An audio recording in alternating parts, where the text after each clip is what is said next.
بسم اللہ الرحمن الرحیم۔ یہ بنی اسرائیل کی ایک عورت کا معاملہ ہے۔ ایک آیت بیان کرتے ہیں ان رجلا تعلق قلبہ بامرأۃ فخرجت تلك المرأة الى حاجت لها فذهب الرجل معها فلما خلا بها في البادية ونام الناس افشى سره إليها۔ حضرت امام غزالی رضی اللہ تعالیٰ عنہ بیان فرماتے ہیں کہ بنی اسرائیل کے اندر ایک شخص تھا جو کسی عورت کو پسند کرتا تھا۔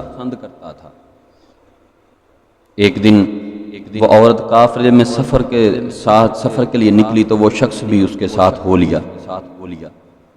جب ایک جگہ پر انہوں نے پڑاؤ کیا، لوگ سو گئے، افشا سرہ الیہا،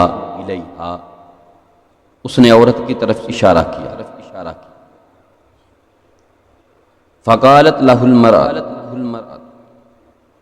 تو عورت نے اس سے کہا انظر انام الناس باجمعہم، جاؤ دیکھو کہ کیا لوگ سو گئے ہیں۔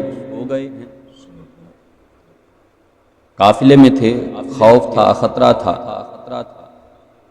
ففرح الرجل، آدمی بڑا خوش ہوا اس بات پر کہ شاید لڑکی زنا کے لیے راضی ہو گئی۔ اس نے زنا کا اسے کہا، بقولہا، اس کے قول سے بڑا خوش ہوا۔ وظن انہا قد اجابت، اور وہ یہ سوچنے لگا کہ شاید اس عورت نے اس کی اس بات کو قبول کر لیا ہے، مان لیا ہے۔ فقام وطاف حول القافلۃ، وہ کھڑا ہوا اور قافلے کے ارد گرد چکر لگانے لگا۔ فاذا الناس نیام، بس جب سارے لوگ سو گئے، فرجع الیہا، وہ لوٹا اس عورت کی طرف، اس لڑکی کی طرف۔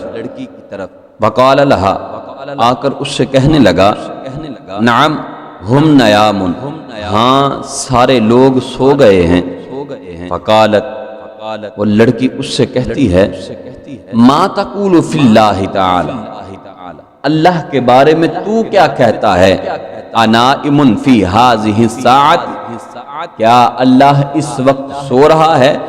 فقال الرجل، وہ آدمی کہتا ہے ان اللہ تعالی لا ینام ولا تأخذہ سنۃ ولا نوم، بے شک اللہ تعالی کبھی نہیں سوتا، نہ اسے اونگ آتی ہے نہ نیند آتی ہے۔ فقالت المرأة ان الذی لم ینم ولا ینام، بے شک اللہ نہ کبھی سویا ہے نہ سوئے گا، یرونا، وہ ہمیں دیکھتا ہے، وَإِن كَانَ النَّاسُ لَا يَرَوْنَنَا، اگرچہ لوگ ہمیں نہیں دیکھتے۔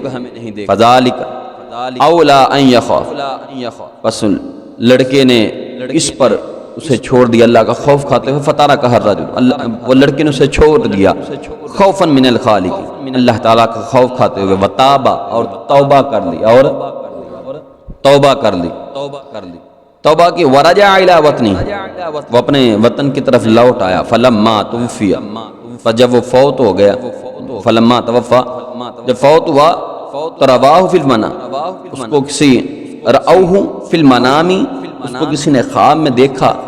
فقیل لہ، اور اس سے کہا ما فعل اللہ بک، اللہ تعالیٰ نے تیرے ساتھ کون سا عمل کیا ہے؟ فقال، وہ شخص کہتا ہے غفر لی بخوفی وترکی ذلک الذنب، میرے رب نے مجھے بخش دیا میرے اس گناہ کو چھوڑنے کی وجہ سے، میرے اس گناہ کو۔ تو آج بڑے لوگ ایسے ہیں جو اپنے احباب سے مل کر زنا کے پروپیگنڈے کرتے ہیں، زنا کا کام کرتے ہیں اور سرعام زنا ہوتے ہیں۔ سوچنے کی بات تو یہ ہے نا کہ کیا ان کا خدا سو رہا ہے؟ کہ وہ عورت کے پاس جب مرد پہنچا تو عورت نے کہا کہ لوگ تو سو رہے ہیں، بتا تیرا کیا خدا سو رہا ہے؟ وہ اللہ سو رہا ہے جو نہ کبھی سویا تھا نہ سوئے گا، اسے کبھی اونگ نہیں آتی، اسے نیند نہیں آتی۔ تو یہ سوچنے کی بات ہے، گناہ کرتے وقت یہ سوچ ہو انسان کے ذہن کے اندر کہ یار میں گناہ تو کرنے لگا ہوں، کیا خدا سو رہا ہے یا میرا ضمیر سو گیا ہے؟ اور یقیناً ضمیر سو چکا ہے۔ دل کے اندر سے وہ جو اللہ تعالیٰ نے نیکی کرنے کی توفیق دی تھی وہ ہمارے دل کے اندر ماند پڑ گئی، وہ طاقت ماند پڑ گئی۔ وقت ہے کہ بندہ اپنے رب کی طرف توبہ کرے، اپنے رب سے رجوع کرے اور اپنے گناہوں پر معافی مانگے تو یقیناً رب ذوالجلال وہ قادر مطلق ہے، وہ انشاءاللہ تعالی ضرور معاف فرمائے گا۔ اور یہ گناہ کرتے وقت اتنا ضرور بندہ سوچ لے کہ میرا خدا سو گیا ہے کہ ضمیر سو گیا ہے، کیونکہ خدا تو سو نہیں سکتا، خدا کبھی نہیں سوتا، نہ اس کے لیے نیند ہے۔ اگر ضمیر سو گیا ہے تو ضمیر کو جگانا ہم پر لازم ہے۔ اللہ تبارک و تعالی عمل کی توفیق عطا فرمائے۔